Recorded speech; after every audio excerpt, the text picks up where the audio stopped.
All right. So before you speak, wise man, KG, my bad, bro. So we just did this whole intro and we weren't live. And I was messing with Wise Man. I was talking shit about Wise Man and see silly me. I messed our intros up. But Wise Man, I just did your intro, good sir. How are you? Get the people your spiel. Let us know what's going on with you, good brother. Ladies and gentlemen, my name is Phil Meyer Sr., aka Can't Knock It, the Great with No Chill with Phil, the voice of violence, the practicing polygamist, the two-time child support slayer of the greater state of Illinois. Medium meat. Eminem and the minute of madness and mayhem. We back like hood crack and was heading in. And Hey. just so y'all know, I got a special guest pulling up tonight. Let's go.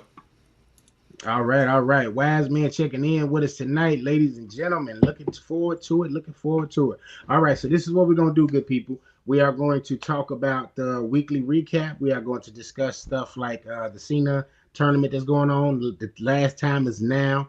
I got a question for the guys in reference to that tournament, and we're going to do some AEW full gear picks No, before the we night. not. Yes, we are. We No, we're definitely not. are. Listen, brother. Listen. I know you do things a little differently on Hot Take After Dark, but this here is the first take of wrestling podcast. Okay, so we have to do our picks. We have to. All Bro, right, I, brother. I didn't say nothing, bro. I didn't say nothing. All right, KG, you ready, good sir? Yeah. All right, let me see where that intro is at. We're gonna get started And now. now, and now your week in review.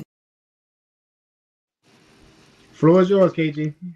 Because let's just say, if anything's taught us the last few years, don't trust anytime WWE flashes the end of the show logo, basically. Because I didn't realize they did that on Monday. I'm like, I should have figured the show wasn't over. You think Brock really is going to show up in German suplex people and not hit nobody with an F5 before the show goes out there? I was like, come on, Roman about to make his appearance. I'm like, he had to. Like, they didn't even make sense for the show to end like that. So he just hit a couple German suplexes and belly to bellies, and they flashed the executive producer thing. I'm like, that had to be by accident. But it was like, there ain't no way. I'm like, Brock haven't fired nobody.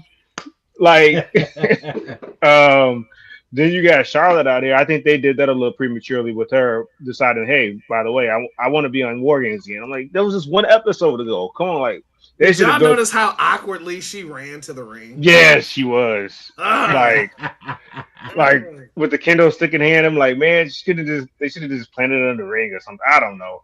I now, thought now they. I see why. Now I see why Andrade divorced her ass. I do. I'm not even gonna cap the way I'm she Oh not. ran, wow. I'm not even gonna go there. I bro. was.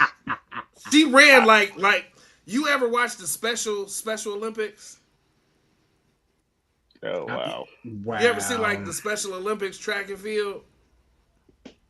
All I'm gonna say is Okay, forget it. Google. Just Google. whatever. All I'm gonna say is Google Translate could only keep their relationship alive so long because he barely speak English. You know, she don't speak a damn bit of Spanish. Outside her calling him Poppy on IG whenever that was happening. Well, anyway, Ain't nothing wrong with a Google Translate relationship. Ain't nothing wrong. Oh wow. oh man, yeah. But the last time it was now tournament was a couple surprises. Zack Ryder popped up, and then Dolph Ziggler. I did not expect him. Actually, I was expecting. I think a lot of people were expecting Chris Jericho.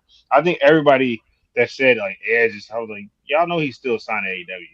I don't know if we'll ever see that quote unquote forbidden door knocked down because it's just I think too many egos will be involved and all this that and the other because there's no way that the con man will let Adam Copeland go over there unless he gets to the final. And I think the final's setting up for Gunther. Honestly, I've been saying that for a while. The only other person I see winning the tournament maybe Sheamus, so go full circle so he could complete the Grand Slam as well. But nowadays, being a Grand Slam champion, it's just like everybody named Mama Grand Slam champion. You know how many of the women are Grand Slam champions, which is insane because some of their Bro, titles that's ain't even different. been right. That's different. No, but That's different. I'm saying is some of their titles ain't been around that long for them to be Grand Slam champions. I agree with you on That's that. what I'm saying. Like, I understand their talent pool is less, so you're gonna push certain talents. You're gonna have your cornerstones that get pushed, your Charlottes, your Baileys, your Beckys, but it's getting kind of crazy right now to the point where every time you look up, I think once or twice a year this happening now. Somebody's a Grand Slam champion. So will Sheamus eventually do that? I think so. I don't think that necessarily means he's going to set up to win the tournament. 'Cause I think Cena's about to drop the title back to Dom at Survivor Series in San Diego. Yeah. It's going to be some type of foolishness. Maybe Liv returns or something like that. Because she should be probably due to return soon anyway. So it You won't be like said one of doo those. And so it could be one of those situations too where we end up seeing that happen basically because yeah, it's been a while since she got injured. It's been a few months, I want to say. So it's one of those things where I could definitely see that being a scenario where she costs them, or maybe something random happens. Guess who just turned heel? John Cena's ex just turned heel. Mm-hmm. What is Bro, what that's is what terrible. is what is she costing the IC title? And joins That would be Judgment funny. Day? You only got to join Judgment Day just for you know, for fuck's sake. I don't know. More likely it'll be Liv returning though. I'm just joking around because there's no way they're gonna actually do that with Nikki Bella. I just think they're gonna get the title off Cena because outside of Sheamus, I'm not saying the IC title is just happenstance where it doesn't mean anything anymore to win that. Because back in the day, they used to be the stepping stone. You know, guys like Bret Hart, Shawn Michaels, Stone Cold. They won that championship, and then they're going to go catapult it to the main event in a sense after that. But I don't think that whoever wins the tournament, that's going to, I don't want to say won't benefit them, but like I said, outside of Sheamus, you know, Gunther's already held that championship. Rusev, maybe redemption for losing the U.S. title, I suppose, but I don't think Rusev's winning the tournament. Bronson Reed, maybe, but I think once again they're going to put him. I don't think they're gonna put the tag titles on him and Braun Breaker eventually. So, I said I don't think Gunther's gonna win that championship again right now. So, I do like the route they went with. They're bringing up people that had passed with Cena, and then some people that had no history with him at all. They just flipped Mellow face, so I feel like somebody from the other from Punk's War Games team might interfere in that match to cause Bronson Reed. So I don't think they're gonna. I think they're trying to protect Bronson Reed as much as possible. So because the winner of that match is supposed to face Gunther. So, and like I said, I think the only person that probably beats Gunther is maybe Sheamus because you know certain talents is like they never beat talents that they've had matches against, right? They never defeated them. Gunther kind of has Sheamus' number. There's other promotions is like that too. I told you how bad the win-loss record is for like Ospreay compared to Okada. I think he has beat him before though, but it's one of those things. It could be that kryptonite, like we talked about with Sammy and Drew McIntyre. I think Sammy's like 0-10 all the time against Drew McIntyre or something like that. So see where they go from there. It looks like AJ Lee is going to be added to the women's War Game match because you saw that little backstage segment with her and Rhea said she wanted to talk to her. So obviously Becky would be going to be the fifth member probably for I don't know whose team it is. I guess you would say Nia's team. I don't know. The women's blood and guts match, I thought it was better than the men's. I got a chance to watch that back last week, over the weekend, should I say. You know how New Japan God feels. He doesn't give women's wrestling enough credit at times, so it's neither here nor there. The fact that they should either got the same rating or the women should got a higher rating. I think the men got a 5-star and the women got like 4.5 stars or something. I thought the women, the violence was more to the point where it's like, all right, there was enough violence, but I don't think people was doing stuff. Once again, I don't know. I hope Darby doesn't end up taking that one bad bump, man, because he be out here just I don't even know what to say. The fire falling out buildings, bro. Like, bro, right down, bro. Like this. Well, I mean, he's taking a fork, getting raked across his back. Like, what is going on, man? Like, stuff like that. Bro, you know, you risking actually puncturing somebody's lungs. It's, you know what I mean? Like, I think I said this before. I said it again. AEW went down once Cody left. And they're doing stuff for shock and awe that's just not good. All right. Okay. My guest is here. I have a treat for everyone. All right. Okay. Ladies and gentlemen, I would like to introduce a student of the game. This young man and I have had many conversations about professional wrestling, where things are going, etc. He has his own news column that we will give you more information on that. And also, I mean, just amazing mind for the business. Ladies and gentlemen, I want to introduce to you to Steven. Don't call me Steve Ramos. Make some noise. You hear me?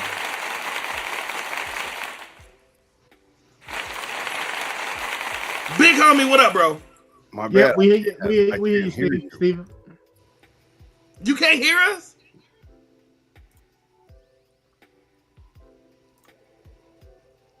I don't think he can hear. Oh, bro, for real?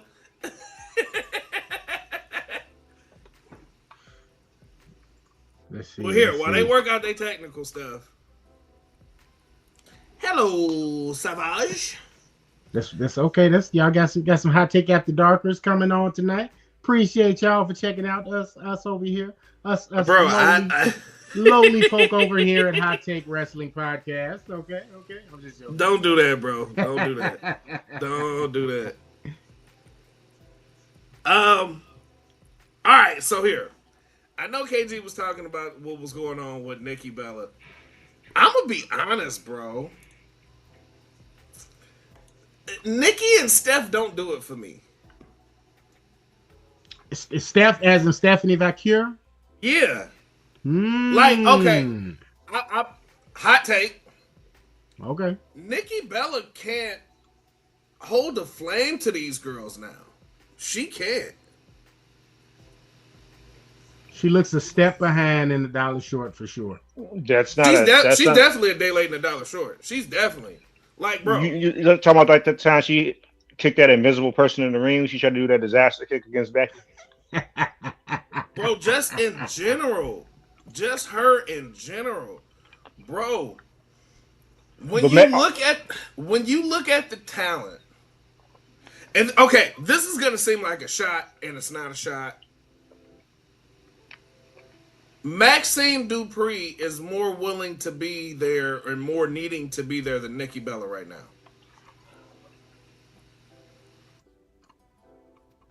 Nikki Bella is outclassed, out-wrestled. She can't hang with these girls now. Mm-hmm. Like, bro, she can't hang with them. I'm sorry. Nikki Bella can't hang with the Stephanie Vacure, a Becky Lynch, Nia, Lash, Asuka, Io, Rhea. She can't.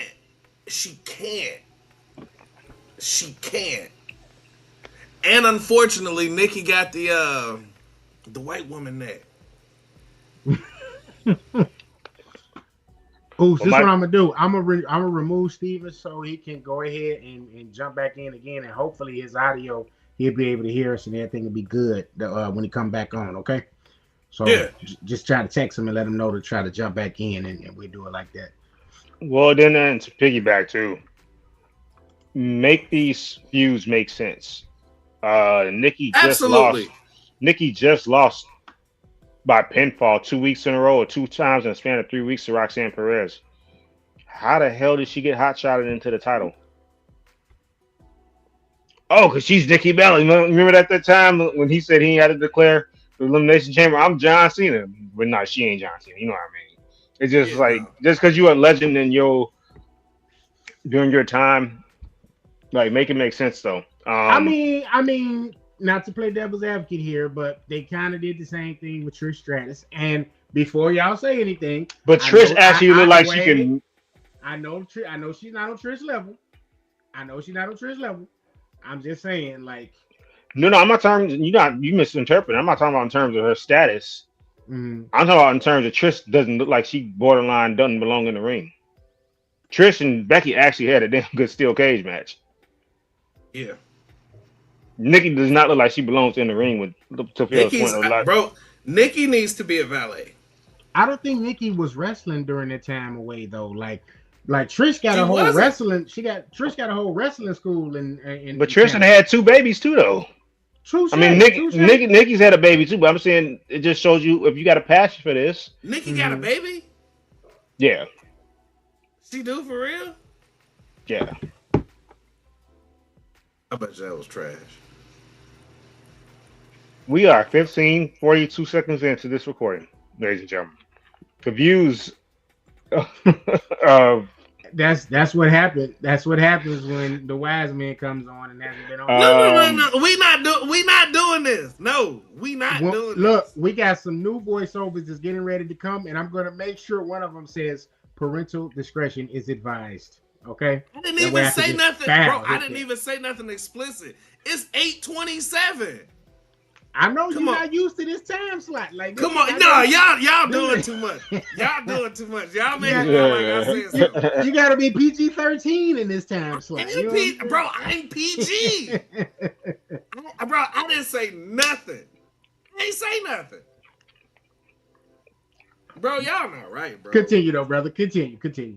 KG, did you want to finish your recap? You know what? I don't think there's too much else other than the fact that trying to think, was I overlooking anybody?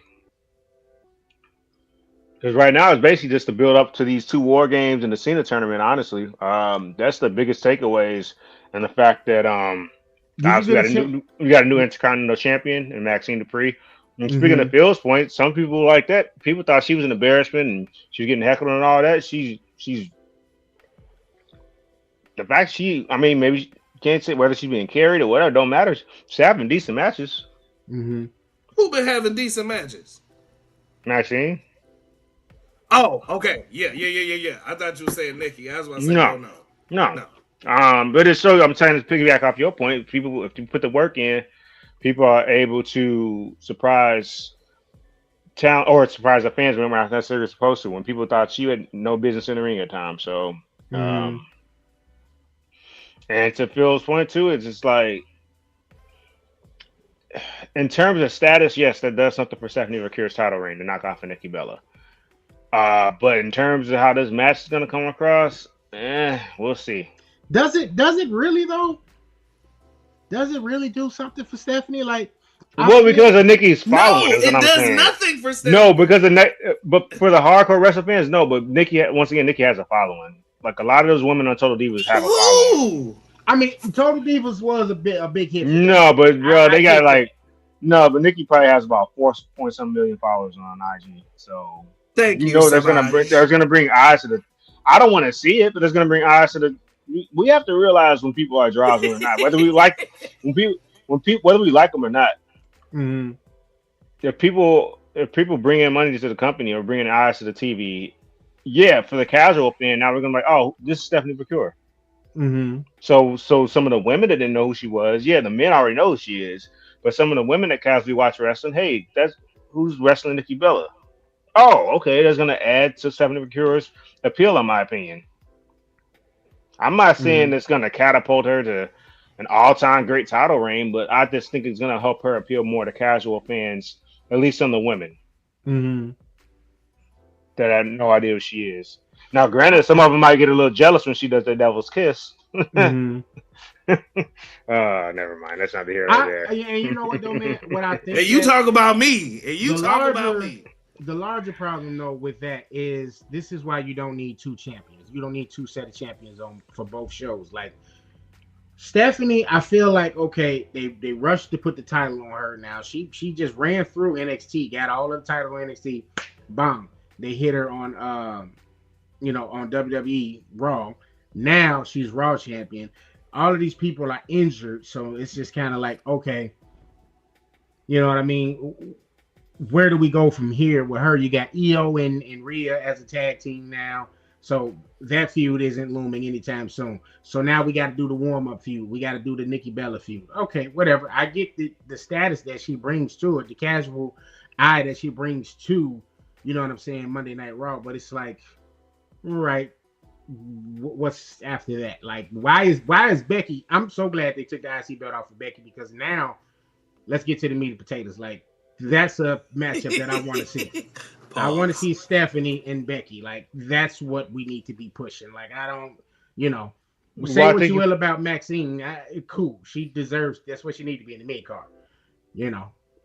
Well, I think they have to build towards it too, though, because then if you give us that feud right away, then you got the Hangman effect, almost in a sense. You see, they threw Bryan Danielson at him right away in his first title run.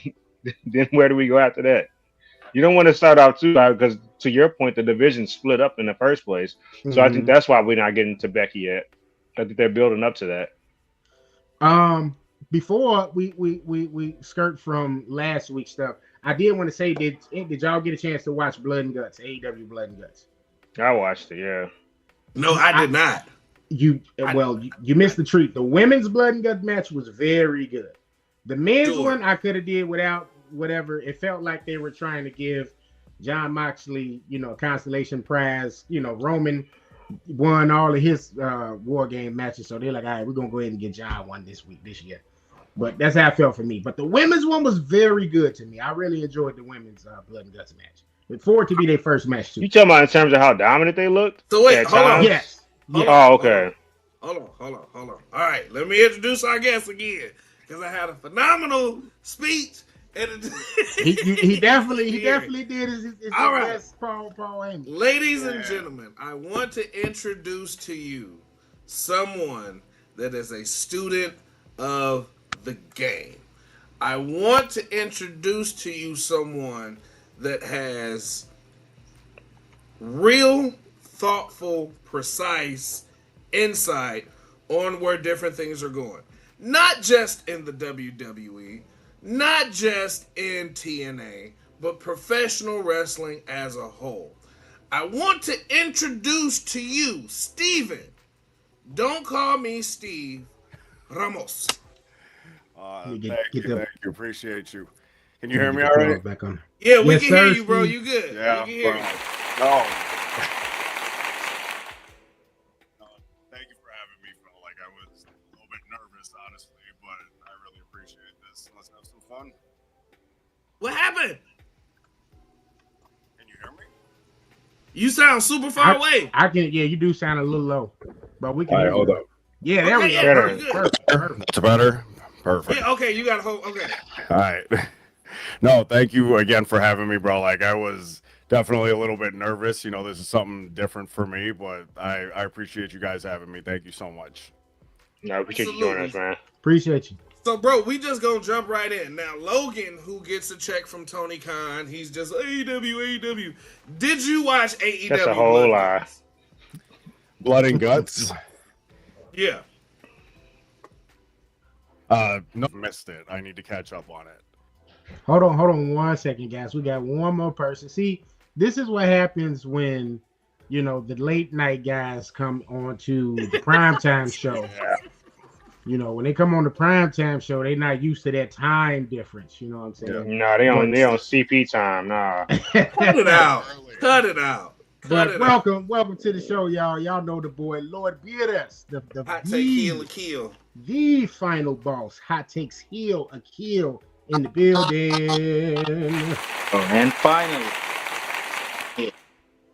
I am here. What's going on, y'all? All right. Oh, I see this episode gonna get lit. Let's do it. All right. So we were gonna get back into our guest applause before wise men say pause. We're gonna get back to talking with our good guest here, Steven Ramos. Yes. So, what I was saying was that, unfortunately, this is the first year that I've actually missed the Blood and Guts episode of AEW. That was must-watch TV every year, but there's just been a lot going on. I said this before. I'll say it again. AEW tanked when Cody left. No, I'm going to disagree with you on that. Well, talk to us, brother. Talk to us. You have your sports column. Talk to us, bro. Okay, so just real quick, right? This is the CM Punk shirt from his AEW return at the United Center. Hey, I was there that night. That was, out of all the live professional wrestling events I've ever been to, that was the loudest pop I've ever heard in my life. It felt like being under like a jet engine. It was so loud in there. Punk still, like, the rise of Punk and all of that happened before, you know, the infamous brawl out, was still after Cody. If anything, it really peaked after Cody, because I was also at the Dynamite in Chicago where he threw his belt into the crowd and they threw it right back, and that was wild.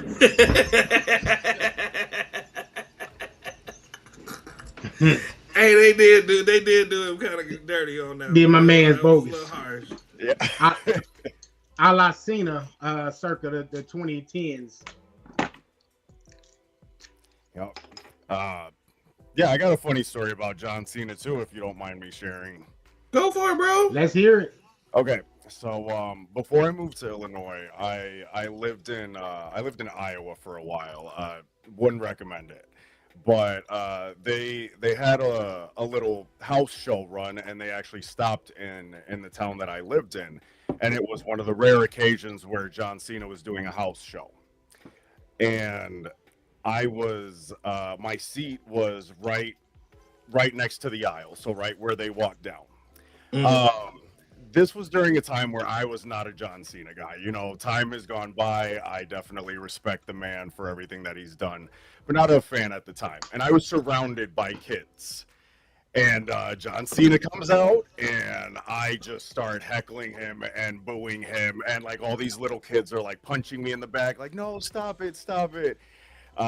So he didn't, like, walk over to the aisle and, like, dap everybody up like he usually does because of me. And then he goes, so I'm like close enough to the ring, and like he pops in the ring, the music stops, I'm still heckling him super loud, and he turns over to security and goes, hey, that guy right there. And security walks over to me and tells me to calm down. Wow. Yeah. Damn. Cena said about that. Yeah. So, like, okay. Security. Security. All right. But good time, you know. And props to John Cena, you know, for everything that he's done. Like I said, never been my favorite, but he's the man. Yo, shout out to CM Punk, because CM Punk did something very classy of him at the end of Raw. And KG, to your point, right? So Brock comes out, suplexes everybody, and then you see executive produced by Paul Triple H Levesque, blah, blah, blah, blah, blah. And it's like, yo, there's still 3 minutes left. So we knew something was coming. Roman pops out. Absolutely amazing. I do have a question about that War Games card, but I'm going to get back. CM Punk, at the end of the show, grabbed the microphone and gave John Cena his props. 23 years. Only time John was out was when he was injured. And you have to keep in mind, that's holding the title, Make-A-Wish, appearances, movies, you name it, he did it all while still being an active talent. That's crazy. Not even Hulk did that. He's being racist. No, sorry. Well, yeah. He was too busy at Klan rallies. But like, yo, to me, and I was not a John Cena fan. I was not. But to me, like, man, like, bro really is the GOAT. Like, for real. The Never Seen 17, I like it. And I respect it. I truly respect it. Like, I'm about to be petty. Remember when they banned Mickey James to SmackDown? Yeah. He was piping her down. I'm sorry. We ain't got to the late night part yet. Right. Excuse me. That's at 10:30. As Bane said, as Bane said on Dark Knight Rises, that comes later. Why shoot a man and then throw him from the plane? Nick Yo, Aldis. I know that. Nick Aldis not shaking his hand. I'm joking. That whole opening from Dark Knight Rises, I know that whole thing by heart. That's amazing. I know that. That's amazing. That's all. All right, so let's throw that out there. Favorite Batman movie? The one with George Clooney. What? This guy. Best Batman ever. Probably don't ask this man about movie questions. You think what's love got to do with it is a comedy? What's Love Got to Do with It is the funniest movie of the 90s. To answer your question, I would say The Dark Knight. Okay. I'm actually gonna go with Batman Returns. Which one was Batman Returns? Is Batman Returns a Christmas movie? Absolutely, my favorite Christmas movie of all time. Which one was that one? That's the one where Danny DeVito plays the Penguin, Michelle Pfeiffer's Catwoman. Oh yeah. Oh, the original of the remake of Robert Pattinson's Batman movie. Oh yeah.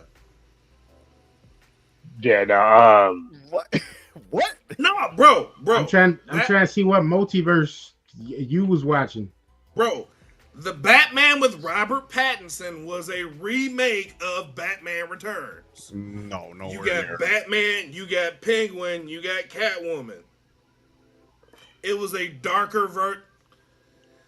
But that was the original. Like, yeah, you had the Riddler in there. You also had was it Carmine Falcone? I think. Yep. Or Salvatore Maroni, one of the crime bosses. Like, it's very different. No, Batman Returns, was directed by Tim Burton. It's very dark, especially for that time frame. And one of the things that I enjoy the most about that film is just the fact that Gotham City, in and of itself, is like a character of its own. I can see that. The atmosphere definitely played a role in that film for sure. Tim Burton was great at that. Hell, you say that, you can say that about Beetlejuice. You could say that about a number of his films. The first Beetlejuice. Yeah. The first. Edward Scissorhands. Edward Scissorhands. The atmosphere played an integral part of his storytelling. To answer your question though, if it isn't Batman Returns for me, it's The Dark Knight. I know The Dark Knight is probably cliche because that became everybody's favorite Batman movie when it came out. It was an amazing movie. Heath is my favorite Joker out of everybody. As a result. But it would probably be one of the others. It's probably one. Bro, you tripping? All right, bro. Here we go. We not doing this tonight in front of company. We are not doing this tonight in front of sports column writer Steven Ramos. We are not doing that. Heath Ledger is your favorite. He's only the favorite because he killed himself. No, negative. No, he's not. That's like that's one of the highest rated movies of all time, quality wise. No, it's not, bro. Yeah, it is. No, it's not. It's one of the few movies on IMDb and Rotten Tomatoes is over like 90-something% from fans and critics. Yeah, it is. No, it's not, bro. I can't make this up. There's 10 movies on IMDb that has a Dukes of 9 out of 10. Girl, go look them up. Mm-hmm. It's one of them. It's Shawshank Redemption. The two Godfather movies, Schindler's List, I think has a 9 out of 10. Pulp Fiction, like I said, The Dark Knight. I think 12 Angry Men. Maybe Citizen Kane. There's not that many. There's only like 10 movies in the whole list that ever got that high of a rating. Bro, you making that up because that movie okay. Is not, he's definitely not. He's definitely that not. movie is not that. Bro, the only reason why that movie went crazy was because he killed himself. That was it. That's it. Well, he didn't kill himself. He overdosed on pills. He didn't do it That's intentionally. killing yourself. He didn't do it intentionally. How you know? Because he didn't. They said he was taking prescription drugs. He was not trying to kill himself. Like this is different. So how come? So if that's your theory, how come The Crow isn't one of the greatest movies of all time? Somebody died on the set or died after the fact or something. Come on, Phil, stop it. Bro, stop. This is why we can't have serious conversations with you at times, bro. No, you will have a serious conversation with me. You also think Drake won the rap beef, so let's move on. Drake, we will not. We will not have any Drake slander. There's always Drake slander. See, we made our guest leave. You made our guest leave. No, you did. That was you, Kenny. And then Lord Beerus, what you doing a lot of shaking and your finger in the head, sir. Let's hear from you. Cause he agreed with me. Let's hear from you. Let me get Steve back in. You got him, Paul. Whoa, pause. I said pause. Saying a Bill Clinton and DT situation. All right, Lord Beerus, let's hear your side on this, okay? Favorite Batman film?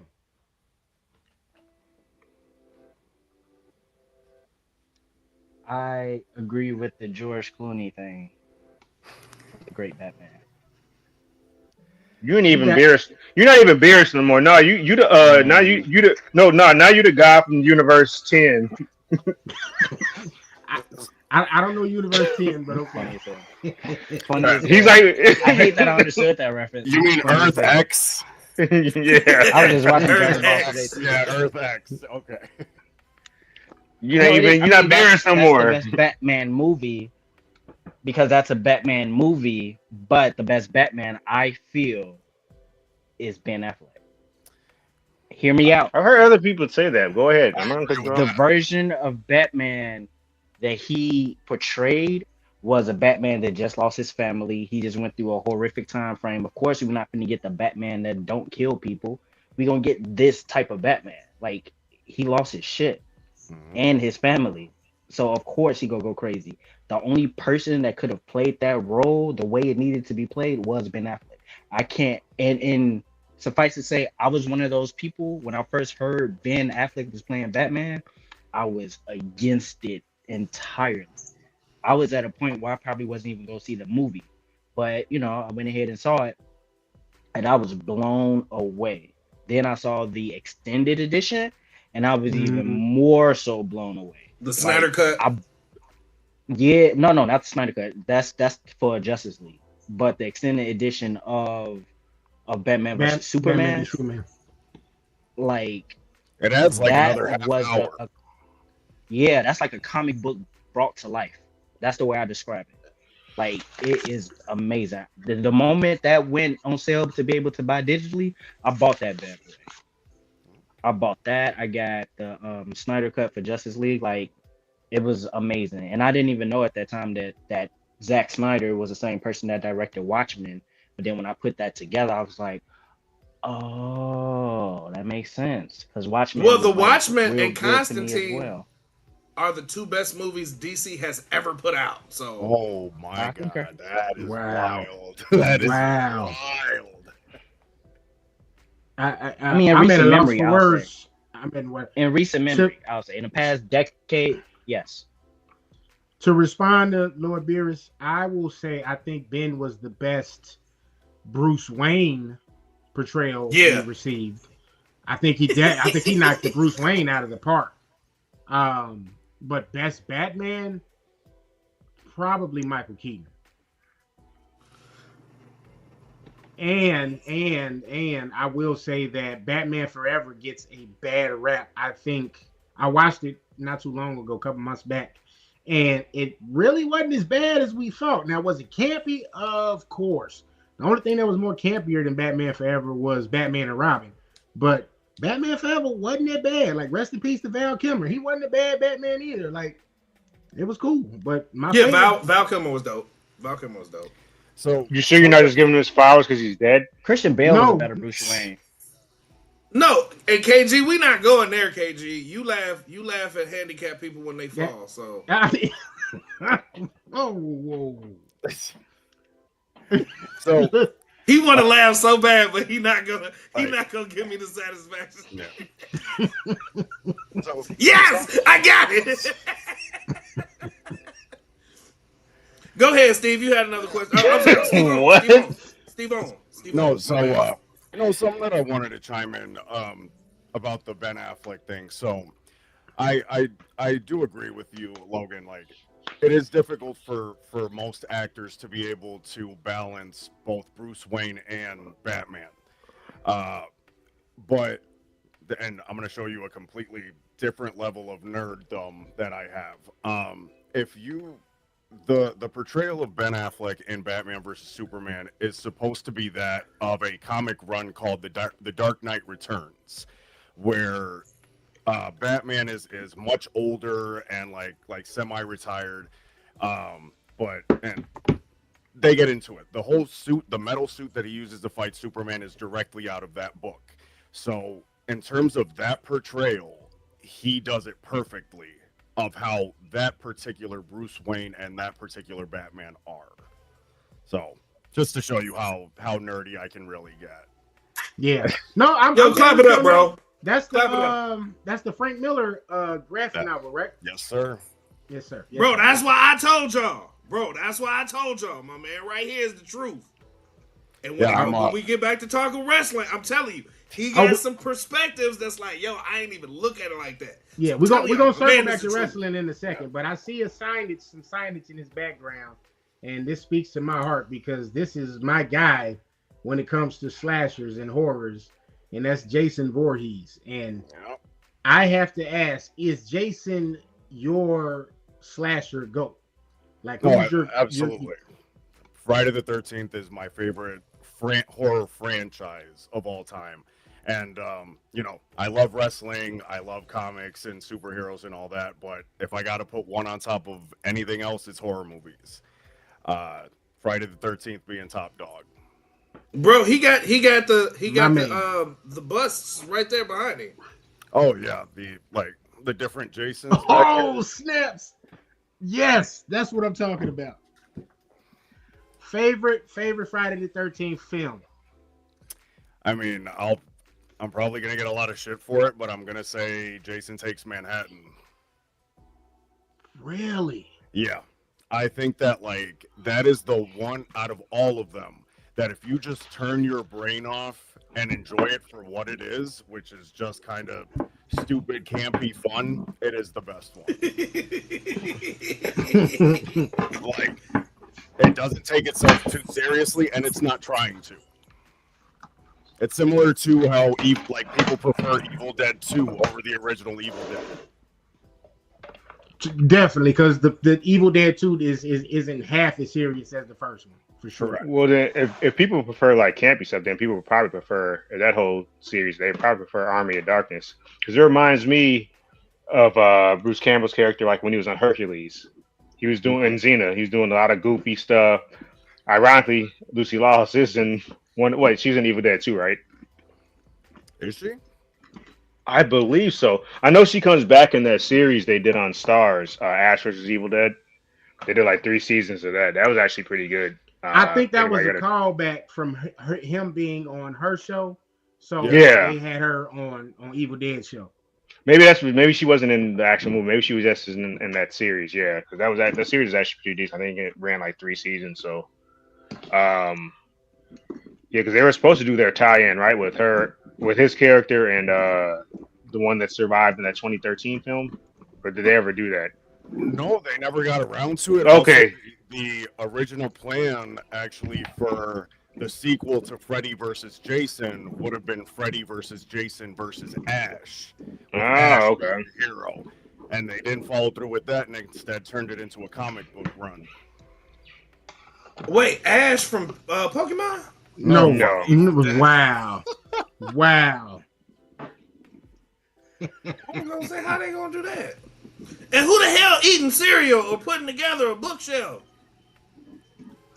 That was probably me. I was trying to find this is my favorite Jason. This is from part 6. Oh. So, but he doesn't have his mask on, but yeah.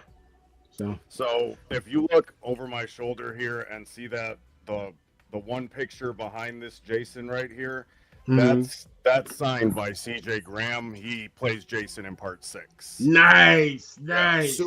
Dude, super cool dude, super nice. Yeah. I go to a lot of cons, man. That's my thing. I go to a lot of horror conventions. I cosplay as different characters, and I meet people that created things that brought me a lot. Bro, of do you have your Venom? Do you have your Venom near you? Oh, no, I don't. I put that away. Actually, I'm trying to clear some of that stuff up. So, bro, when I tell y'all he cosplayed at work as Venom, where Venom comes out the shirt, and it's like, "Hello, Jason." Yeah. Like, bro, Oh, had wow. like he had like the legit what do you call that, bro? It was a puppet. Like I made my own Venom puppet. It's like so I was technically Eddie Brock, right? And I had like a jacket underneath. I had a Venom shirt, and then I cut a hole out, and this was just like the symbiote, and Venom had attached to, and like I would work it like a puppet. So yeah, Bro, that shit was crazy.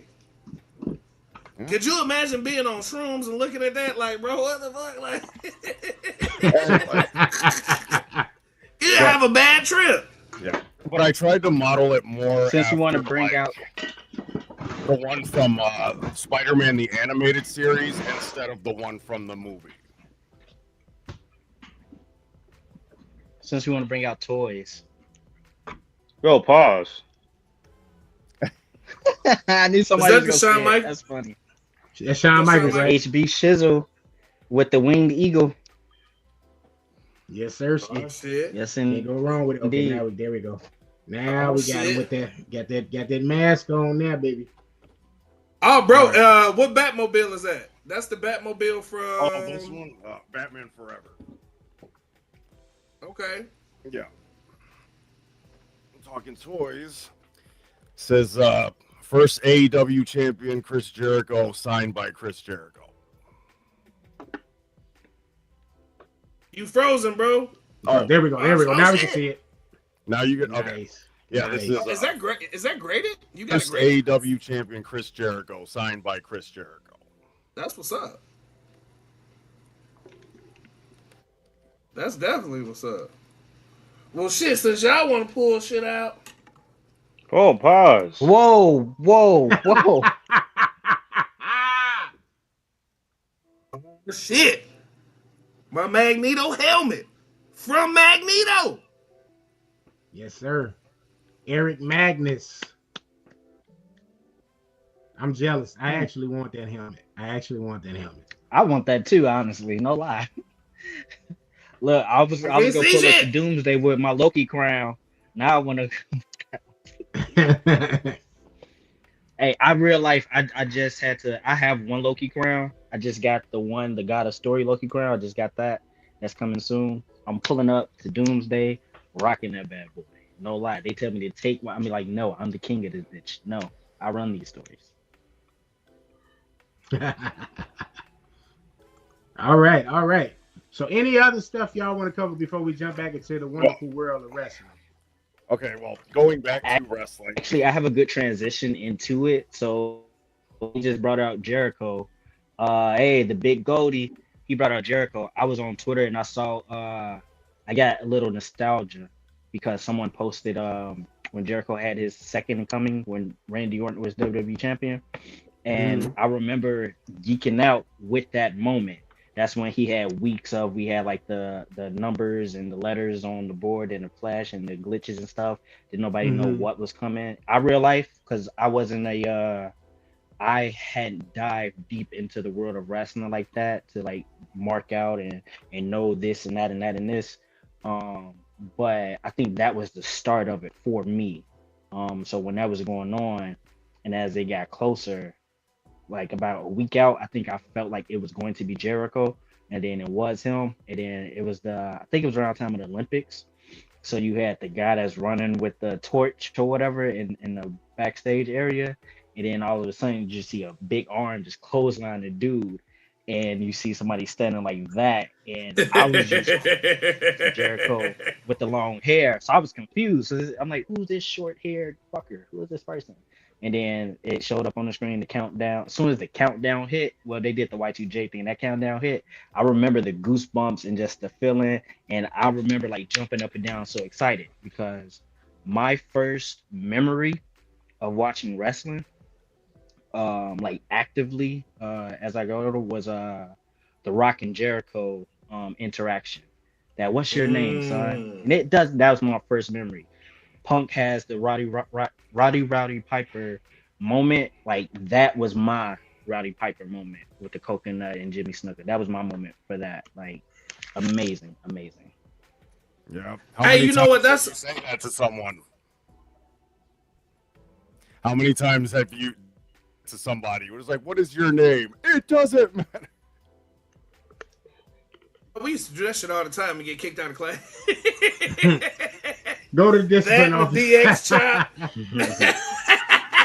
You got a Saturday suspension during our run with that. Oh, That was dude, crazy. Saturday school fucking sucked.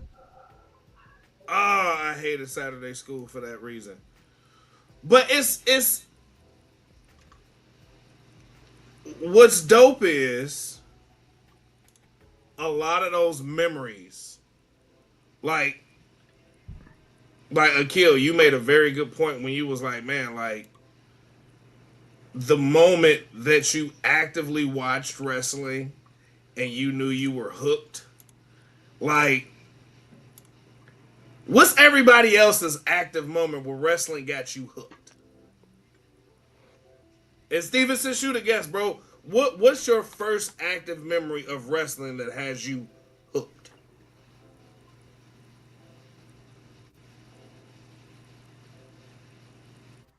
Okay, never mind. I think it's the hot take ghost. The hot take ghost in here tonight. I feel.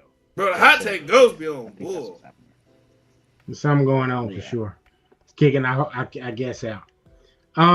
So I'll start just until we get Steven back. I didn't become like an avid super duper wrestling fan until I really started following Bret Hart. I want to say maybe during that Intercontinental Championship run when he lost it to British Bulldog, and from there he kind of started having the storyline feuds with Owen Hart, and then he would go on. He would win the Royal Heavyweight Championship. Then he had the angle with Yokozuna. Yokozuna kind of crushed him in the corner, and then became champion. And Hulk Hogan came, but I really became an avid fan because of Bret Hart. I'll never forget, and this is a full circle moment because WWE is coming back to the United Center finally. Is that February, I believe it is, for Elimination Chamber. Yeah. And I went to a house show years ago, and I made sure, like, I asked my mom, I'm like, yo, I don't want nothing else from the merchandise stands. I just want some Bret Hart sunglasses, and I made sure I got those Bret Hart sunglasses, and I cherished those things for like forever, like as long as I could when I was a kid, because I was a kid putting them on every time Monday Night Raw would come on. So of course I ended up trashing them, but that was when I very first started paying attention and becoming an avid wrestling fan. Somebody just moan. Again, that's the 10:30 show. You got an hour and 30 No, minutes.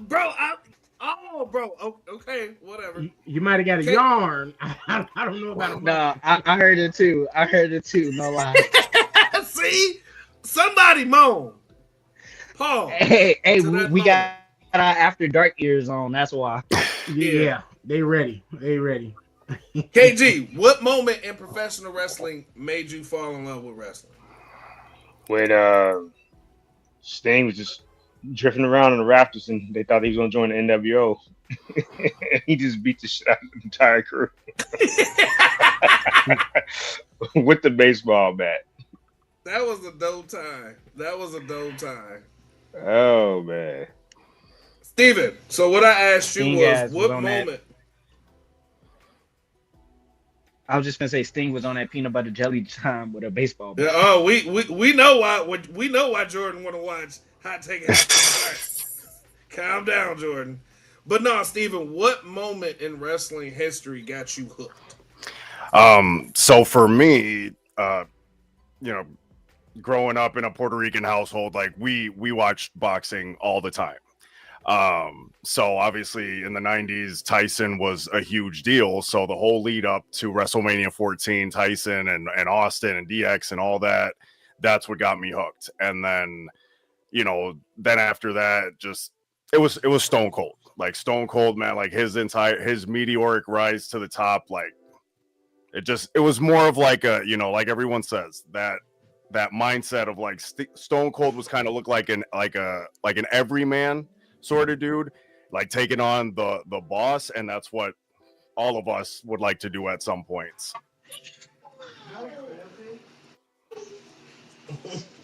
Completely agree. That was definitely part of Stone Cold's like overall appeal with fandoms.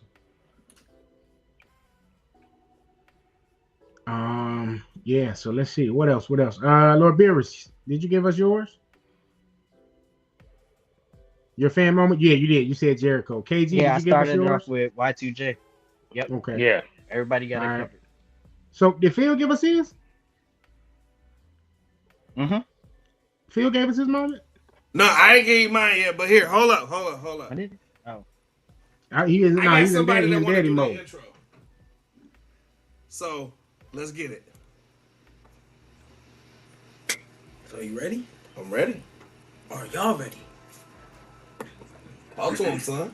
What up? It's your boy, PJ Mars, aka No Chill with Phil Jr., the child support recipient. I am the Black Panther. I am your real God of War. We do stuff Christian, and you know how it is. Yeah. Yeah. You know who's back? Wait, what you do?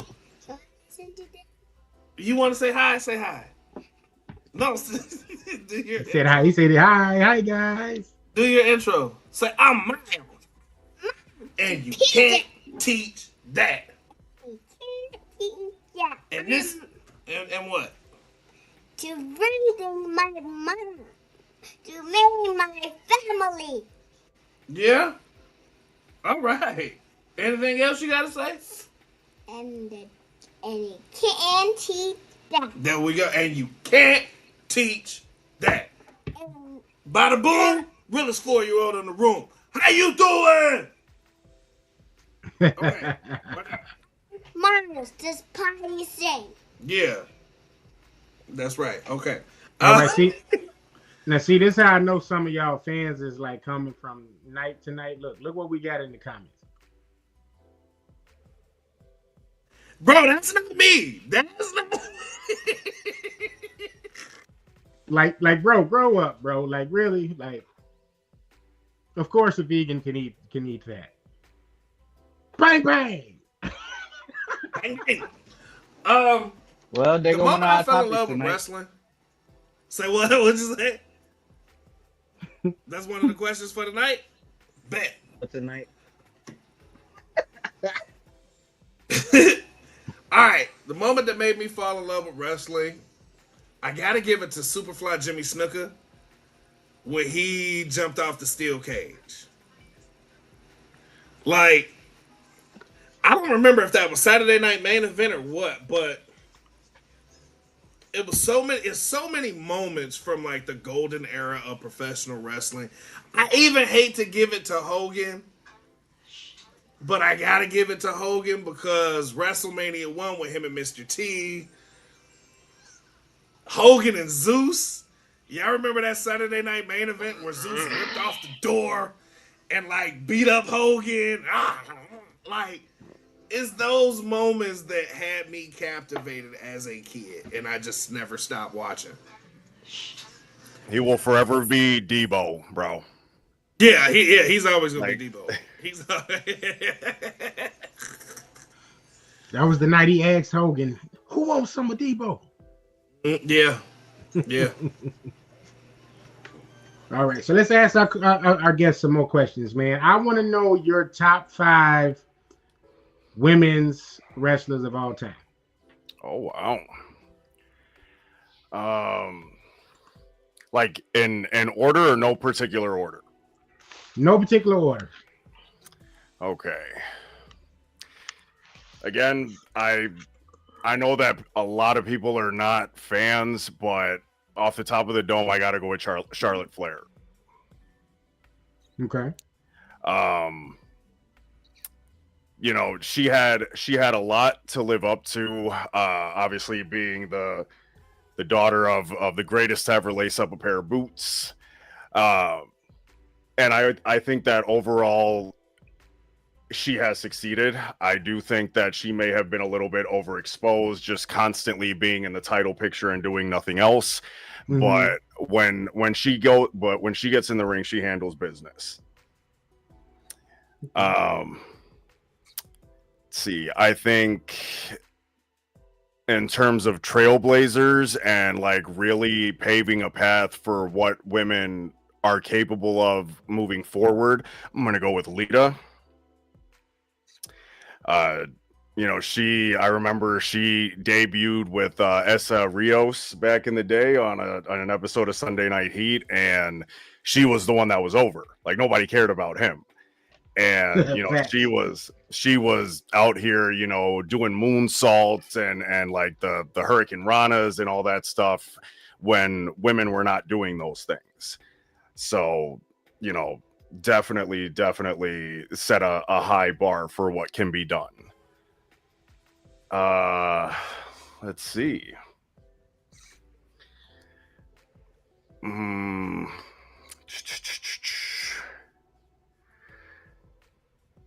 So I think I'm gonna go ahead and go with one that is a little underrated, but I'm a big fan of Victoria and like what Victoria was able to do back in the days. Like, she was an absolute beast.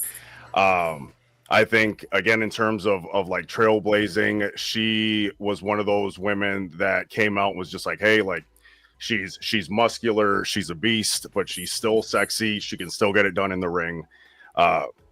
So props to Victoria. This might just be me, but also I'm gonna go with Gail Kim. Gail Kim definitely like was a game changer. She again set the high bar, won the WWE Women's Championship her first night with the company, which was a huge deal. I just feel like they didn't really know what to do with her, because she just didn't want to be looked at, especially during that time, you know, the Divas era and whatnot, as just another body or another pretty face.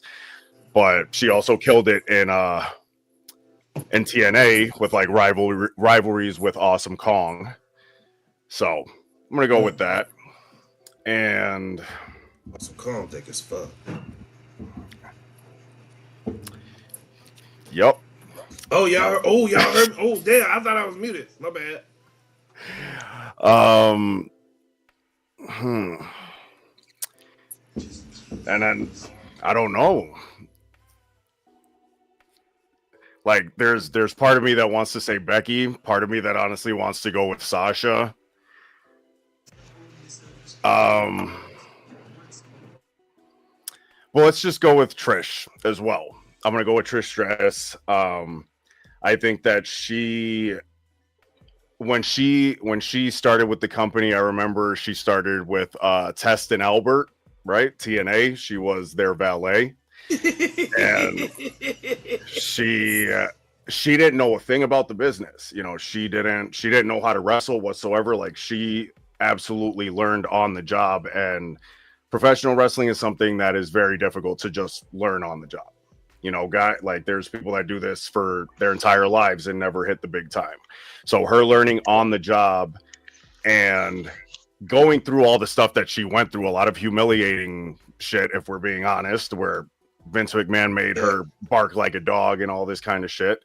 She got past all that to become a great wrestler and can still come back today like she never missed a step.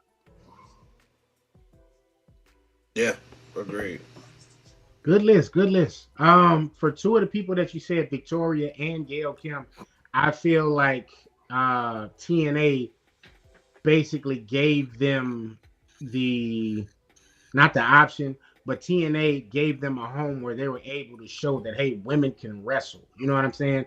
And it wasn't about a Divas pillow match or what they used to have them wearing, the A bra and PJ panties Penny match. bra and panties match. Like TNA gave them a home where they could legit come and wrestle. I feel like Victoria was the Rhea Ripley of her era during WWE. She just didn't get that kind of push because they wasn't taking women wrestling seriously at that time. You know what I mean? So a lot of the times she just jobbed to a lot of women. So yeah, it was a good list, man. It's a very good list. I like the list. Appreciate you.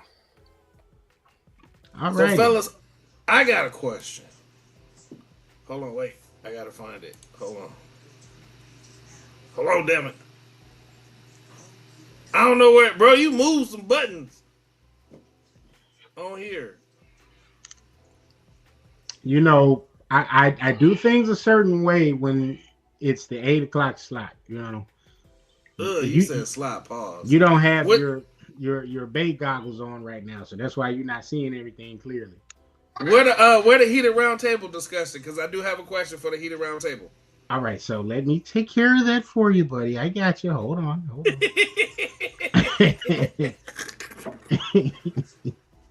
Let me find it for you. Ooh, the round table's getting heated.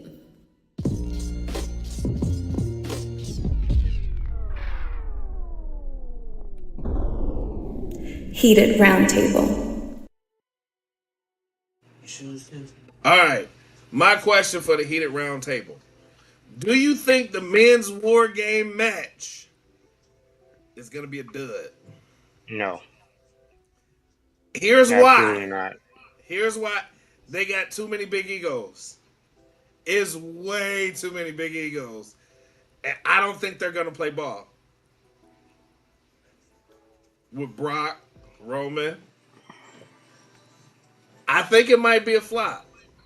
I don't agree with that from the standpoint that when we first saw Brock and Roman face each other at WrestleMania 3, people were pissed that Roman got that spot, but that was a damn good match. It's one of those things. He just got oversaturated and we just saw it too much. Drew has great chemistry with all those dudes on the men's side or on Punk side. The Usos do as well. Hey, I don't know. I just don't see that. Not at all. I mean, the Bronze are just starting to get, to get their push. With that being said, though, too, I think Braun Breaker and Jey Uso have good chemistry, so I just don't see that at all. Okay. Anybody else? And Brock, and then one of hold on real quick, sorry. And then one of Punk's probably top 5-10 matches that he was hit against Brock at Summers. I know it was 12 years ago, but that went under the radar. That was a phenomenal match. Like the story they told with the fact that they both were Heyman guys and all that. Punk just got stabbed in the back by him. I'm saying if you look at Brock and Cody have great chemistry. I don't know, man. I mean, I get it. Brock's coming back. He hasn't been doing this, for a few years and all that, but it just some things just come like clockwork. Like let's not forget, it's not just the whole Suplex City thing. Like at that match against Roman, he was hitting with variations of suplexes too. It was German suplex, belly back suplex, like a standard suplex. It was just a flat out fight. Even there. Yeah, I think it's just like I said, they just got overly done. Their SummerSlam match was pretty fun. Me and Logan we were in Nashville, I think, at the time we were watching that. So I don't know. I'll let y'all take over. I think Wiseman, and he can tell me if I'm wrong or right here, but I think Brock is the anomaly in that match. I think the only thing here is if he doesn't want to play ball, so to speak, then it has the chance to fail. But with all of these particular guys that's in this match, you don't have a moment where he's going to tell anybody to slow the fuck down like he did Braun Strowman. I don't think that happens where he actually steals off somebody like slow the fuck down. Like I don't think that'll happen in this match. I think that's why you got Roman there. I do feel like it's overload with Brock there in that particular role, but I think they'll probably do something where they get Brock out of there early. Like, put him through a couple of tables, and that'll be that after he goes to Suplex City with a couple of guys, and that'll be that. But I think that's the only person that's really like, Punk's been playing ball since he's been back. I don't see the Usos having an issue here. I definitely don't see Roman having an issue here. Brock know what time it is when the Tribal Chiefs is in the space. So, No, plus Brock will probably be the last person that comes in the match anyway, more than likely that leaves the cage. I don't think Brock will be spending more than 10 minutes in that match. That's a good point. But yeah, so I mean, Wiseman, was I right or was I on the money with that? Like what are your thoughts? I want to hear everybody else's. Okay. Akil, because it's all in your face, bro. First off, a bunch of egos, to your point, is great. You want to know why? Because that's a lot more conflict. That's a lot more what's going to happen. You don't know exactly what's going to go down. You're talking about the Paul Heyman team because, let's be frank, this is Paul Heyman's team. We went through the ego thing for like 11 months, so we like egoed out over here. That's why. It's WWE. It ain't nothing but egos. Punk is one of the biggest egos probably in there. The egos go Brock, Punk, Roman. That's the ego. That's how it goes. And I don't know if everyone knows this, but Brock likes Logan Paul. Brock actually likes the Paul brothers. He likes their work. He likes the stuff that they've been doing. I seen a snippet that when he was talking to Jake Paul about it, like I think it's from last year, I believe. But he likes the Pauls. Think about this. Brock, we got close to Brock teaming up with somebody when he did that thing with Cody and didn't team up with him. This is the first time since probably Big Show was around and they did that Survivor Series thing in 2003. I actually just watched that back to show my little brother just what things were like back then. And that era was probably the last time Brock actually teamed with someone. This is the first time we're going to get Brock in a match where he's teaming with people. This is going to be amazing because we knew what that dynamic looked like back then, but now that he's Brock Lesnar, we get to see what that landscape is with him teaming with people. And then Paul Heyman is there with him. He's not just unhinged teaming with someone. He's with Paul Heyman. He's what did Paul say to Seth? He set that up perfectly for War Games. He said, CM Punk listened to me, Roman Reigns listened to me, Brock Lesnar listened to me. Brock's going to listen to Paul. Now, how long he listens to him is a different story. To the opposite of the point that you made about Brock going last, I doubt that happens. That may be the game plan that Paul says, but can you imagine Brock locked in a tiny cage with 3 other dudes? No. Brock's probably going to be first because Brock's going to get his hands on everybody else.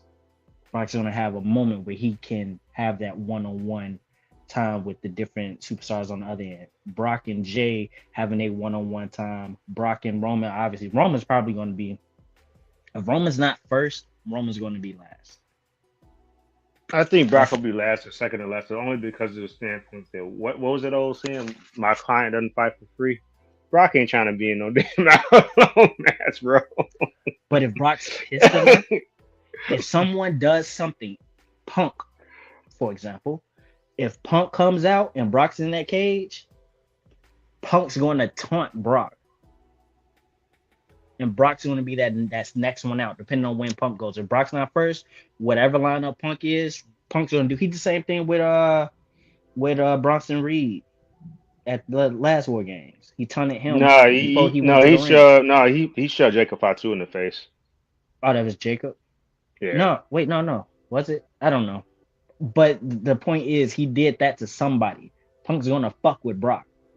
Because as you stated, that Punk-Brock match at SummerSlam, I talk about that as many times as I can. Because that match is one of Punk's top 5 matches of all time.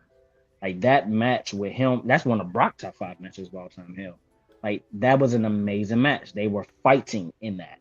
To see them again, I don't care if it's not one-on-one, if it's just in this War Games scenario, I love it. I want to see it. And then you got Roman in the mix. I love it. I want to see it.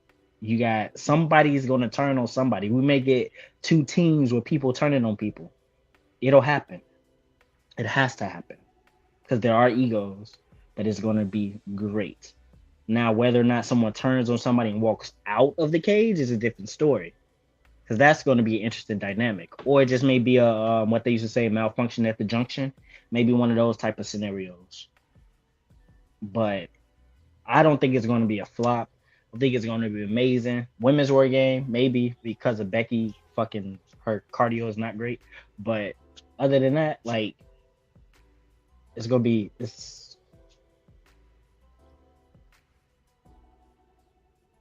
All right. Steve, what's your Mr. thoughts, man? Ramos. Steve Andy, excuse me. You're good. Steve. Thanks. Man, there is a lot to unpack there. At least, okay. Let me just touch on Brock quick. Now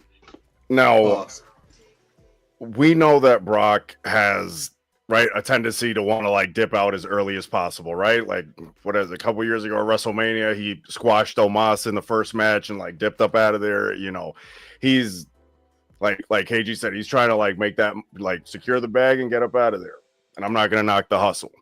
But I don't think that he would, I don't think he's going to enter first, because then you're going to have a similar situation to, was it a few years ago where he was in the Rumble and just eliminated person after person after person. And it's just like F5, Suplex City, etc. And not to say that can't be entertaining, but for some of the audience, like that's going to get old. So I think it'll be, when it comes to Brock, like he'll come in later and be like the hot tag situation where when he gets in there, he just destroys everybody. That would probably create the bigger pop. Now, in terms of like it being a dud, I think that for the men's match, there's not as much interest for a number of reasons, but I definitely think that it's going to overperform. And it's because like Seth getting injured like really just kind of messed everything up. If Seth was still in the picture, I think that the lead up to the War Games match would make a lot more sense. But essentially, like you've got the Bronze, and then you just basically throw 3 other heels in there for the sake of it. And sometimes when you just throw things together at the last minute, like it doesn't work out well. But again, we've got a lot of the best in the business in that ring, and they can always make magic happen.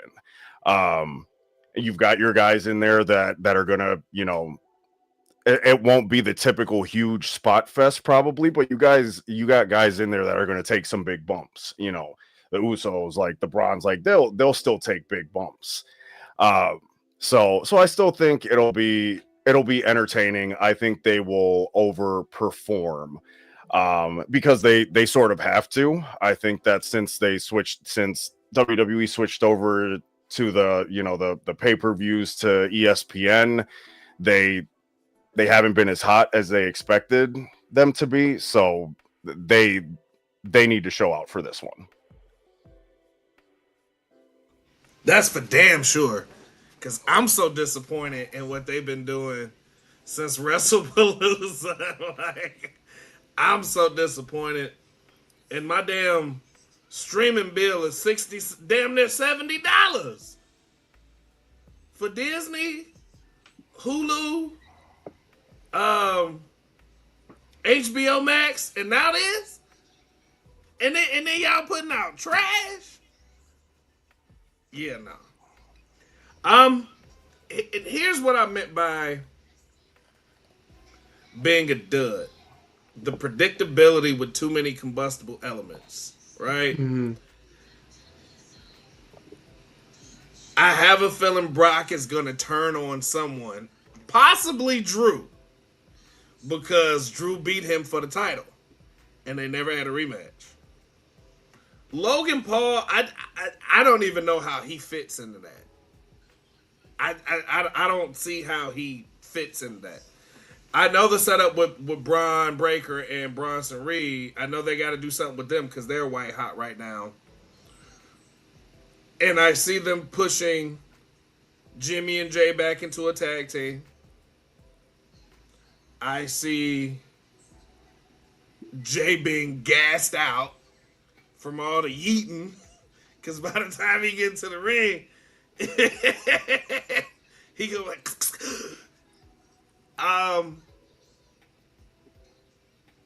I can potentially see a conflict with Cody and Punk, and then I can see Spotlight on Roman. And it's just one of the things where it's just kind of like, I don't know. Because it's even almost like y'all have already looked past every other pay-per-view with the marketing for WrestleMania. So you see Brock, you see Punk, you see Roman, you see Cody. So it's kind of like, well, I think we lightweight know who's gonna be in the main event night 1 and night 2. Like, yeah. And if I can just chime in something about that too, with the promo for next year's WrestleMania, something that you see is that they're not building new stars. They're like all of the guys in the promotional material for WrestleMania next year are 40, 45 plus, bro. Like they're not, it doesn't seem like they're focused on what's next, because Roman for sure isn't going to be around forever because he's doing the Hollywood thing, and he's about to do the new Street Fighter movie, so that might help him blow up a little bit more. And Cody, and I feel like with Cody, similar to what happened in AEW, like the crowd is turning on him or will eventually turn on him as well. I think with Cody, while the fans are still behind him, he's kind of in that Cena role right now. Like Cena's getting his flowers, he on his, his final tour. But I can't. I think the other part with Cody is that we're waiting on that Homelander turn eventually, right? Because even in this particular main event, this War Games match, Akil sent a post somebody did, and it basically was saying, "Yo, I'm champion, and I'm like the last man everybody paying attention to in this match. I'm one of the champions. Like you got Punk and Cody on the same team, but you also got Brock there. You got Roman there. Everybody's paying more attention to those guys."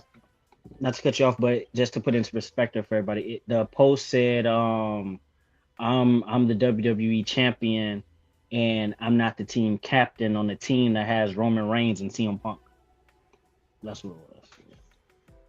So it's like even Punk is even Cody's being eclipsed by his teammates, So in terms of a turn, I don't think it's gonna happen there, but this was old school. This was a ruthless aggression era. This was totally where you would have got a turn by a Cody Rhodes or a Punk or somebody. You know what I'm saying? That was a good guy, and that leaves out one of the bad guys. I've been secretly in my head every time I see the Vision, I'm like, could I see Jey Uso over there with them as like the new guy? Like you said, Seth Rollins getting injured totally screwed that storyline up. So it's like, all right, where do they go from here with that? And I was really pushing personally myself for LA Knight to get that role, because LA Knight was hot either heel or face. But LA Knight doesn't need a Paul Heyman to talk for him. And that's the big difference between the other guys that are in the Vision. Even with Logan Paul, like Logan Paul just get booed because people don't like him. I don't necessarily think it's heat. Like like Dom heat. Dom gets booed because the fans like to boo. You know what I mean? But they're booing him out of respect. Logan Paul, people just don't like him. Yeah, Logan gets go away heat. Exactly. Yeah. So, but you know what? But he can go in the ring. I'm a Logan Paul fan here. Like I'm one of the only guys on the show that like Logan Paul. I give him his props. I definitely give him his props in the ring because he took it serious. Yeah. He took it serious because a lot of people, and see, I piss a lot of people off at work, and a lot of people at work try to piss me off because they're like, "Oh, it's fake," and it's like, it's not fake. Believe you me, it's not fake. Don't do that. but he came in and he took it serious. A lot of people don't like him for his inability to not wrestle. You ain't never heard nobody say that guy's shit. They just don't like him. Right. They just don't like him. Yeah, whether they came for him or not, he's a natural. It came to him naturally, and that's not a common thing. Yeah, he is. He is. Because it definitely could have been another Cain Velasquez situation. Yup. Now we're looking like, oh, you crap. We got never mind. Wait a minute. I hope War Games is good. I really do. I don't want to be disappointed. I think that's more so what I'm getting at. I don't want to be disappointed. Mm-hmm. Because I can see, again, like you said, our champions are eclipsed by people that ain't holding the belt. And Jay got a nice little buzz going on, but Jay also get tired 3 seconds in. He's gassed. He also has a very limited move set. Yeah. Oh, and Logan, just in the near future, maybe not next week, but Steven's homeboy has a very interesting hot take and says Bret Hart is not that good. And I offered him to come on the show and express his views of that to you. Why Logan just take his glasses off like rocking the ring with Cody? I beg your pardon.